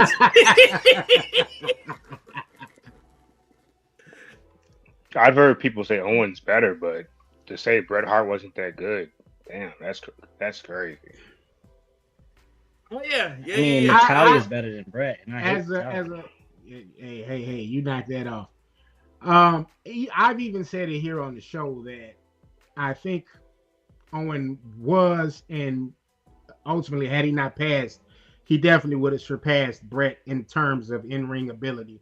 He already was showing flashes of that prior to his passing. So I've said that, but Bret you don't get Owen if you don't have Bret there first. You know what I'm saying? You don't get the smaller guys being champion if Bret isn't there first. Sure, Vince would have eventually gave Shawn Michaels a chance as champion, but who was the first quote unquote smaller guy to be champion in terms of those guys in that new generation? I believe it was Bret Hart. So Macho Man. Well, Macho Man, touche. I'll take that back. Yeah, but Macho Man was super cut too, though. Yeah. He was cut. Yeah. And there was Bret got bigger, cut wide. Oh, go ahead, Steve. No, in terms of smaller guys, we're thinking back in the day, Ricky the Dragon Steamboat. We go. He's another one. Go on.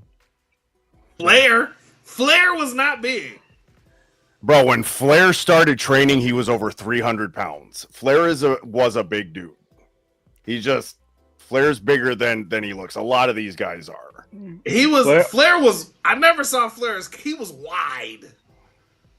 No, but Vince had a thing about height too. Though Flair was, I think, it was a legit 6'2", 6'3". Mm-hmm. Oh, so he my height. Yeah, I am. This guy, what? Yeah. I thought you were 6'8". No, 6 even. 6 oh, okay. Yeah, a lot of people mix it up, but no, it's even 6 feet. Mm-hmm. You want to keep. You could roll manure and powdered sugar. They don't make it a jelly donut, Phil. Ew! Why are you talking about boo-boo and donuts? We only an hour and 28 minutes in, sir. Because you talking bull. You talking bull. That's why. You know, being 6 feet tall. You are not 6 feet tall, sir. But so I'm going to take this moment to let the people know where they can get their tickets to the War Games watch party. Right? I like how he thinks because I definitely was getting ready to tell him to go ahead and put that out there. Yeah, that's nice segue. So, nice segue. Ladies and gentlemen, donut, manure, all this shit aside, you can get your tickets to the Hot Take War Games watch party at on any of our stories via Eventbrite, Come through, have a good time. November 29th, I believe we are starting at 5. If you get there early, go ahead. If you get there, I think the pay-per-view is going to start at 6 though. But get there if you want to see the pre-show, have a good time, eat, drink, enjoy, rock with the Hot Take crew. Use the promo codes HTWP for Hot Take Wrestling Podcast and the promo code HTAD for Hot Take After Dark. Get your tickets. You can also use any of our names: Multi, Logan, Phil, Kenny, Will, Shelly. Use our names. Come through, get your tickets, and have a great time. The food is amazing for sure. And it is in the I believe the address is 4929 West Irving Park Road. Come out, have a great time. See you there, and let's see who actually wins. Let's see if Phil's take is right about it being a dud or not. Let's see if Brock turns on people. Let's see if Cody gets buried. Let's see if Jay turns on Roman. Let's see what happens. Yeah. Make sure you get your tickets. Hot Take Watch Party at Tata's. And Tata's has amazing food, amazing drink specials too. So make sure y'all pull up. Unfortunately, I couldn't get the day off. But the next pay-per-view, I will be there. And we going to turn the fuck up all the big women you can handle. All right. But before we get to November 29th, good people, we have the AEW's Full Gear taking place at Prudential Center in Newark, New Jersey on November 22nd. And we're going to wrap up this episode. Steven, you're here on us, so we can definitely utilize you here to make picks. We're going to make our picks for the winners of this good event, AEW's Full Gear. Okay, so you can watch that. I know one of the spots you can watch. Did you say full year? Full Gear. Full Gear. Pronunciate. I did pronunciate. I don't know where you got year from, but you said full year. Did everybody hear year or gear? No, I heard gear. Okay. All right. I'll take KG. KG, there we go. Sleepy now. KG, so wait, hold up. Do you pronounce it gyro or euro? It's euro. I know it's euro, but I say gyro. Right, it's gyro. I say gyro. Sure. Look. See that's why y'all can't go nowhere. Bro, it's spelled Guryo. Gyro. That is not spelled that way. There's no U in there. Yes, it is. No. The U is invisible like John Cena. Nope. But it's still there. GYRO. GURYO, yep. Okay, so all look, right, guys. so for this we're gonna make the picks now. I'm gonna do this in no particular order. And we'll start with KG, we'll go to Phil, Steven, and then Lord Beers, and then I'll finish it, okay? Why I gotta go second? Because it's in order of appearance. He don't like sloppy seconds, apparently. That's what he's saying. Wow. I mean, he has the Amazing Spider-Man 2 bust in his room there. So, I mean, that's sloppy seconds.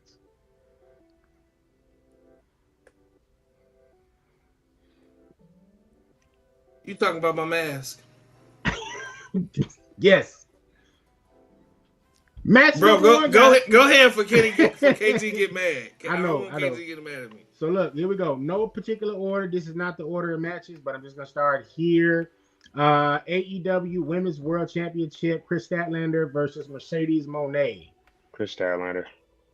Mercedes. I also got Mercedes. No yeet. He don't care. Yeah. Come on, man. Come on, man. Come on, just to participate. Sasha Banks. I'll take it. I'm gonna go with the champion. I'm gonna go with Chris Statlander to retain. Excuse me. Now, see, that time I didn't say the correct word, Phil. Let's see. From there, we have the AEW World Tag Team Championship match: Brodito versus FTR. Brodito. FTR. Well, you know what? No, FTR. They've been all over the place. They've been going too damn crazy they damn near pile drive a 73-year-old Ricky Dragon Steamboat. They gotta get a payoff at some point. Yeah, let's go FTR. Man, I'd love Bro Dito to retain, but I'm going FTR. Should probably be match of the night though. Either way, It could definitely. I can see that too. It has the possibility of that. I can see that too. Final boss. He don't know who they are. Just put him down for FTR. We just. I'm going with the revive this guy. This does feel like an FTR move right here. I'm not gonna lie. So I'm gonna go with FTR as well. TNT Championship. Kyle Fletcher versus Mark Briscoe. No disqualifications. Mark Briscoe, because he's not joining the Don Callis family. Briscoe.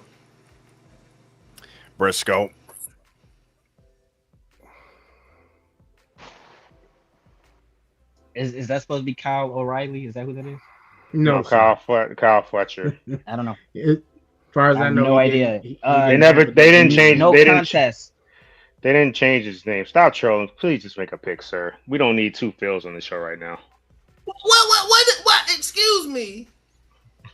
Now Phil actually is compliant. KG. Nah, I know, but I'm saying they switching energy though.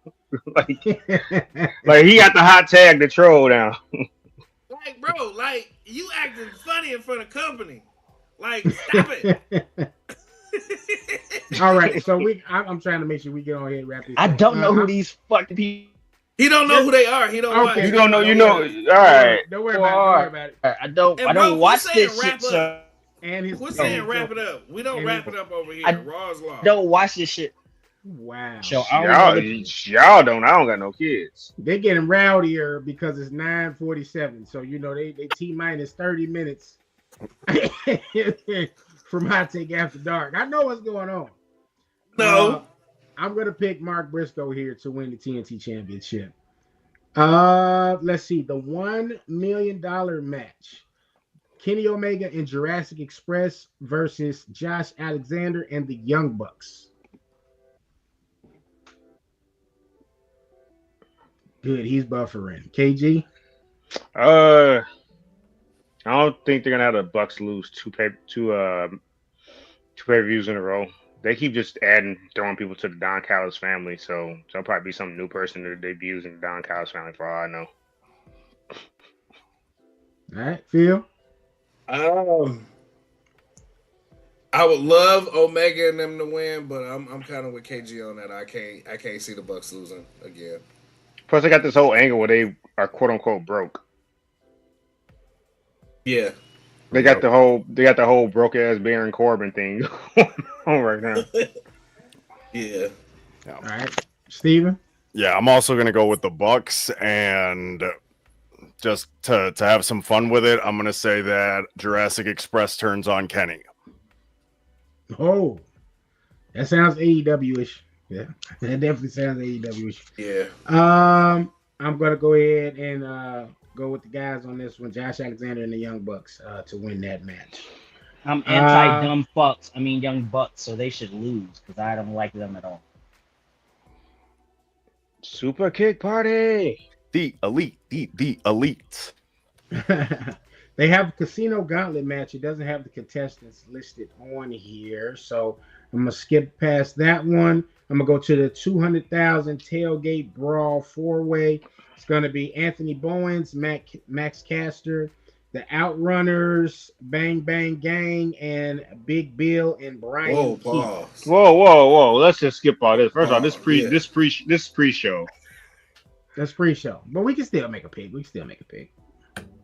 Can they all lose? No, hey, I'm trolling. Hey, the most, bro. They got too many people. They got too many people in this match, bro.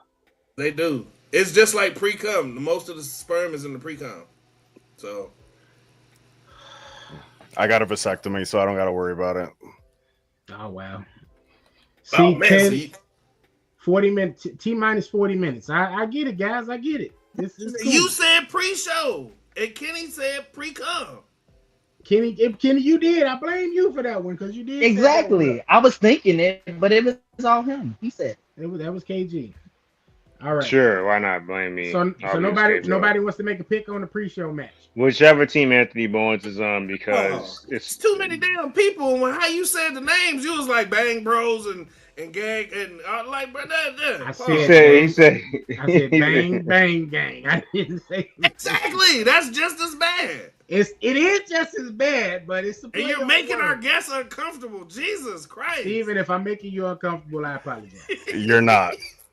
The Bang Bang Gang. Ew. Right? When they used to be the Bang Bang Scissor Gang.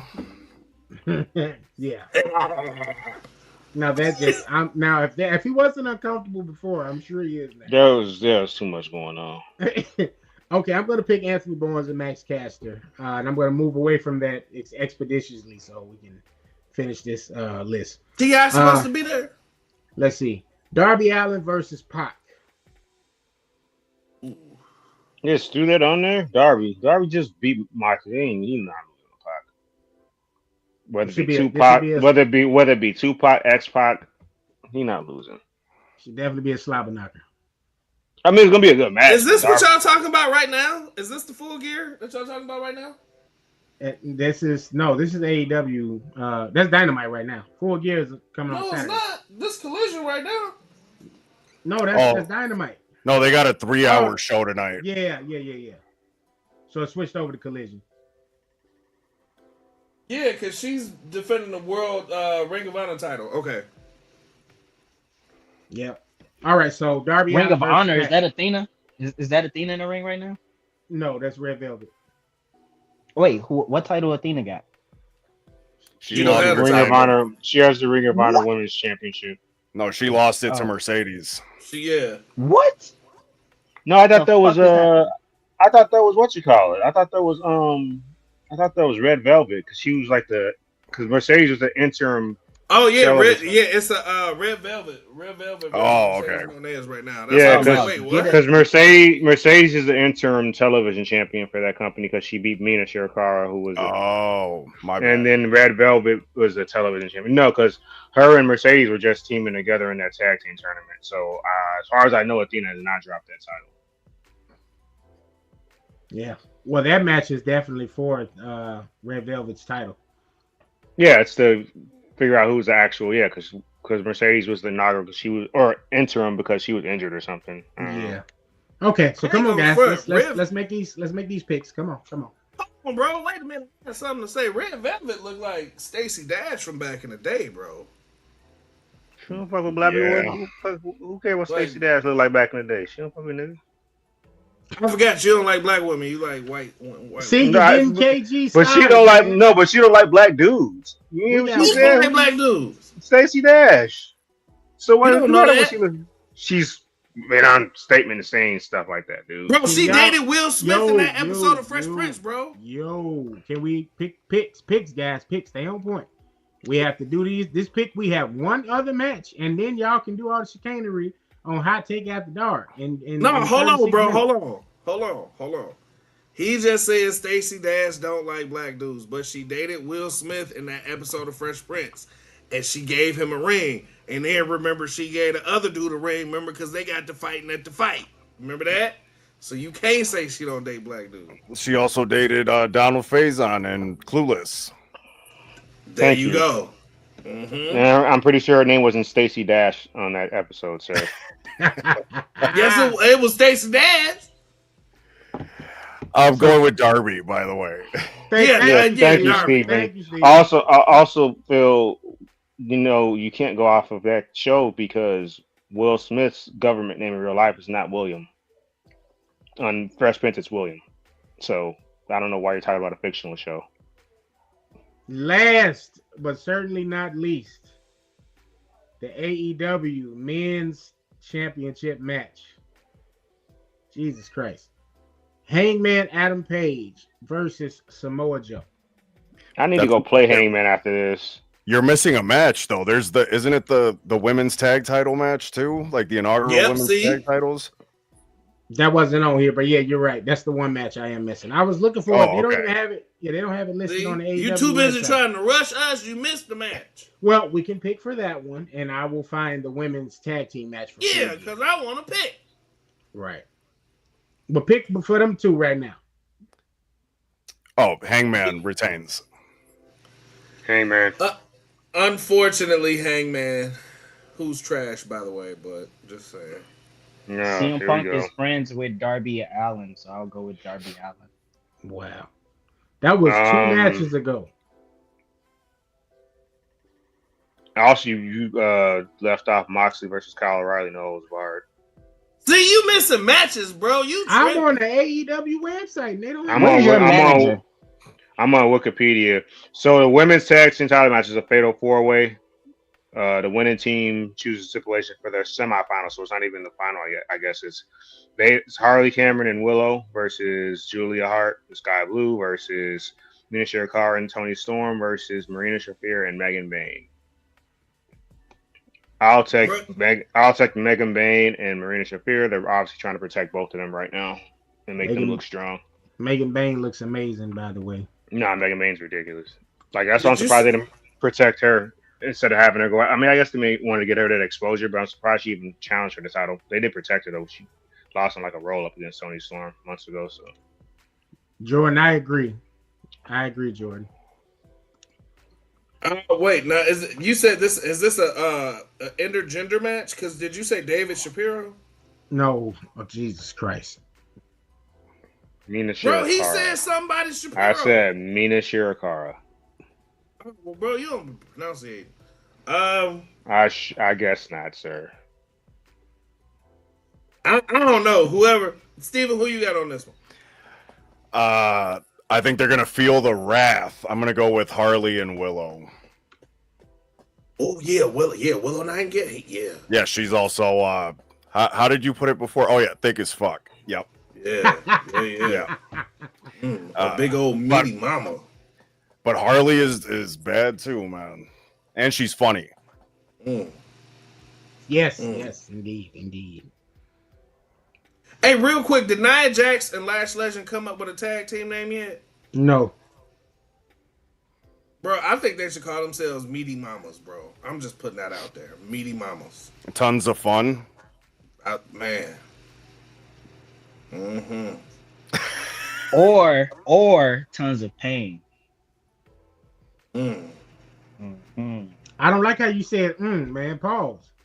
We talk about women's. But did you make your pick for the match? Yeah, I said Willow. Okay. Steve made your pick. Yep, Willow and Harley. Okay, I'm not going to even ask Kia. I'm going to go with Willow as well. All right. And KG, what was the other match you said I was missing, good sir? Moxley versus O'Reilly. No, it was barred. Moxley now losing twice in a row, so I'm going with Mox.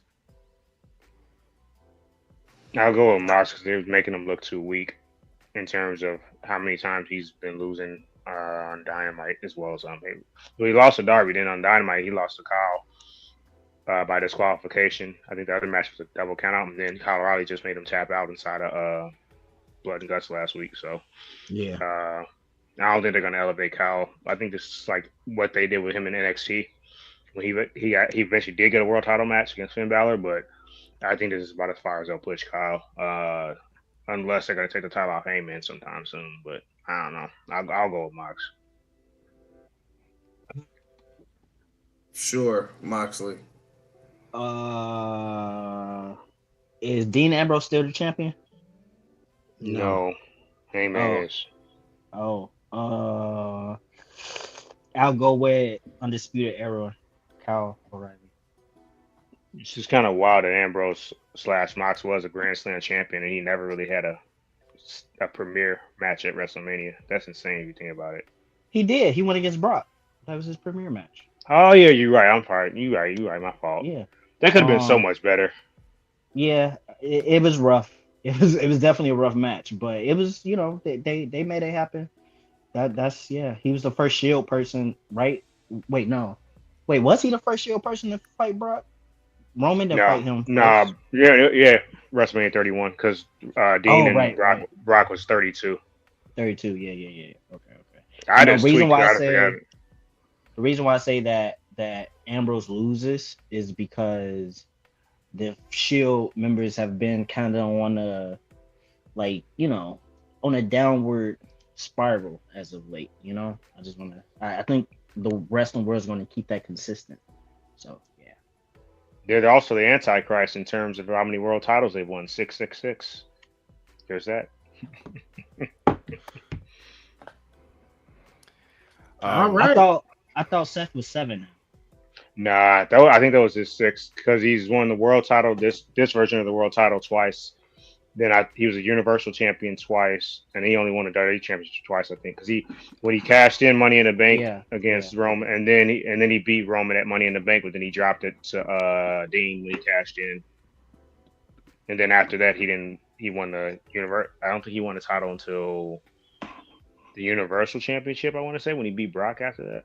Yeah, he beat Brock. So I think he's 2-2-2, 2 WWE, 2 Universal, and 2 World Heavyweight. I could be mistaken. So my question is, who do y'all think will be the first one out of them 3 to hit 7? Probably Roman. Yep. It'll probably be something transitional too. I can't imagine him keeping it on him too long. He'll probably get it. He'll probably get into somebody probably cash in Money in the Bank on him or something like that. Because you got to keep in mind too, he doing movies now. Like him and CM Punk were in Zootopia 2. CM Punk got a movie coming out soon as well. A vampire movie. Yeah. Yep. You got the Street Fighter movie that's coming out next year. Like he can walk away. I just love how much. I love how generous Roman is. He's just giving out J's to people, to Bronson Reed.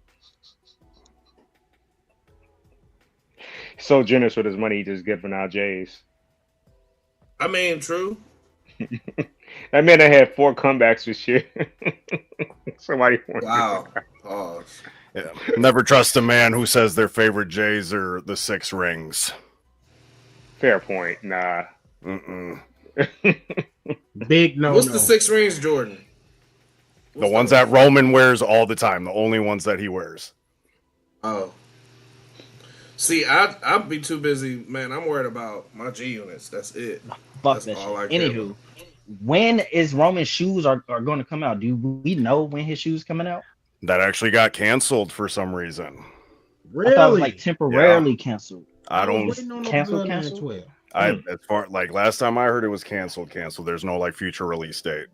Because he did I remember it being canceled, and then I remember just within the past, I want to say even leading up to Mania at some point, there was a commercial with him about like Jordan or whatever. Mm-hmm. Like this was like after they announced it being canceled, but damn, they like gone. Really? Like that's fucked. I didn't know he was getting a shoe deal. Yeah. Yep. It was a Jordan 12 they were gonna do. It was supposed to be the Bloodline 12. Yeah, black and red. I was, and then, but they changed it after that. They said they was gonna release a shoe called the Air Reigns. So I've been waiting on that. I was gonna wear them bad boys to the sneaker ball. Like, what is happening? Let's see. So it says. So actually, it does look like it. They just pushed it back. So it did get like an official release date recently. Well, not date, but it says summer of 26. Leave it to Nike. Like the Bloodline isn't even a thing anymore, and y'all pushing it back. Right. No, they probably just gonna go with the Air Reigns instead of it being Bloodline. They might. Yeah. Or they might just want to do it for the release of the Street Fighter movie. No, there you go. There you go. Yeah. That too. Makes sense. Either way, they got money. Okay, gents. Well, we got our picks in for Full Gear. That is this Saturday. Good people that are tuned in, watching us. Thank y'all. You can watch that on HBO Max for sure. If you're not in the Newark, New Jersey area, to go and see that live. Steven, can you tell the good people where they can find you at on social media, as well as where they can go and check out your column? I'm working on all that, man. Next time, I got you. Okay.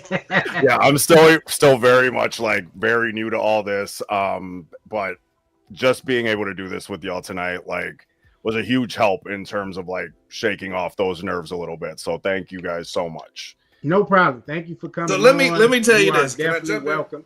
Can I finish, brother? Bro, go ahead, bro. I'm trying to tell him he's welcome to come again whenever he, wants to. Like, You're welcome back to the show anytime you would like to be on the show again. So that doesn't get a pause, right? Thanks, KG. No, bro.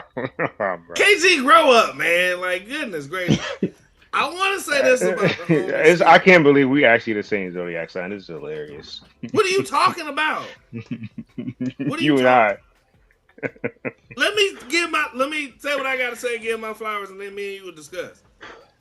When I tell y'all the homie Steven's mind and the nerddom that he brings to any type of conversation we've had, be it comics, be it video games, be it wrestling, be it what movies, yo, like, bro always comes with a different perspective. And he got some stuff that's coming soon. He got some heat that's coming soon. And, bro, I want you to know, from me, I'ma support you. I'm in your corner. Bro, whenever you want to rock with us and nerd out, bet. And I also want to extend you an invite tonight, because Hot Take After Dark is going to start shortly. So if you want to run back with us and go crazy, by all means, join us, bro. By all means. So, Pat, we'll chat after this. And you too. Y'all have yet to join Hot Take After Dark. Y'all have yet to do it. I'm about to drink my ginger tea and go to sleep. As I told the good brother Akil last week that myself, I hope KG will join me, but I do plan on being on Hot Take After Dark with you good folks in Shelly next week, since that is Thanksgiving week. So we'll have that next day off. So we can definitely come and invade Hot Take After Dark and see what's going on over there. See, when it's getting dirty after dark. You can do that. I'll be chasing skirts at a bar. See, I well, at told least you you're about. honest. At least he's honest. I done told KG about chasing these Scorpios. Like, you got to leave me alone. Oh yeah. Easy stallion, as in the words of Apollo Creed. Easy stallion. Hey, we just need to find KG a bigger white girl with red hair. That's all he need. That's all you need, because ain't nothing wrong with big women.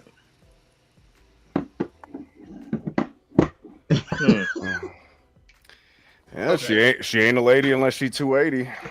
Yeah, see? No, bars. Hey, she ain't a lady if she ain't 180. Hey, it take two something to do something. Big turkey leg. Little shorty 240. Man. Yeah. Oh, man. And for everybody that's watching, make sure y'all tune in to Hot Take After Dark tonight, because me and Akil, we got something special for y'all, along with Steven if he joins us, but we have a ceremony that we would love for y'all to be a part of. So there you go. All right. Shout out to my big mama out there. She know who she is. Ooh, wait, hold on. Who? Who? Now you don't listen. She know who she is. That's all that matters. Who? Give us a clue. No clue. Well, whoever old man is talking about, you're welcome to join us on Hot Take After Dark. Then we will discover. Come on in the room. Come on. Yeah, if you Logan's big mama, come on to Hot Take After Dark. All right, man. Before we get out of here. Oh, he tickled. Make sure y'all hit us on these social media networks pages.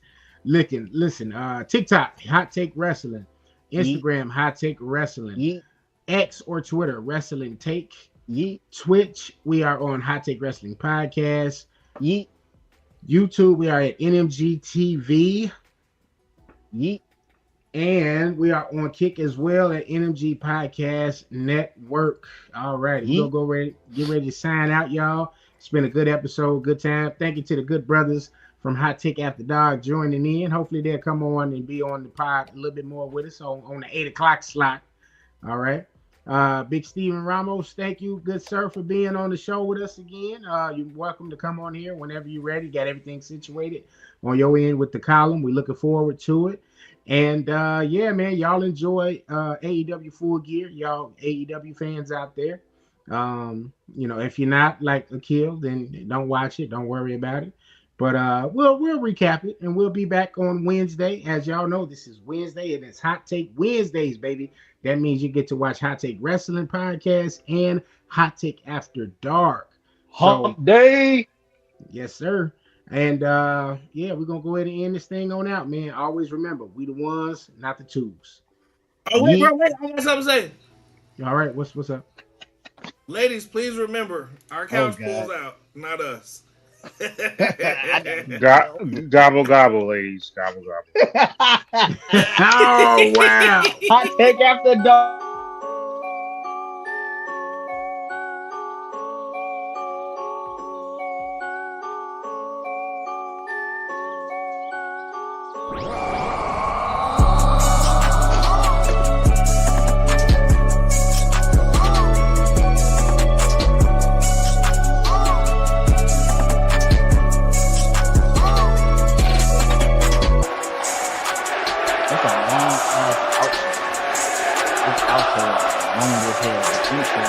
Outro longer than the intro.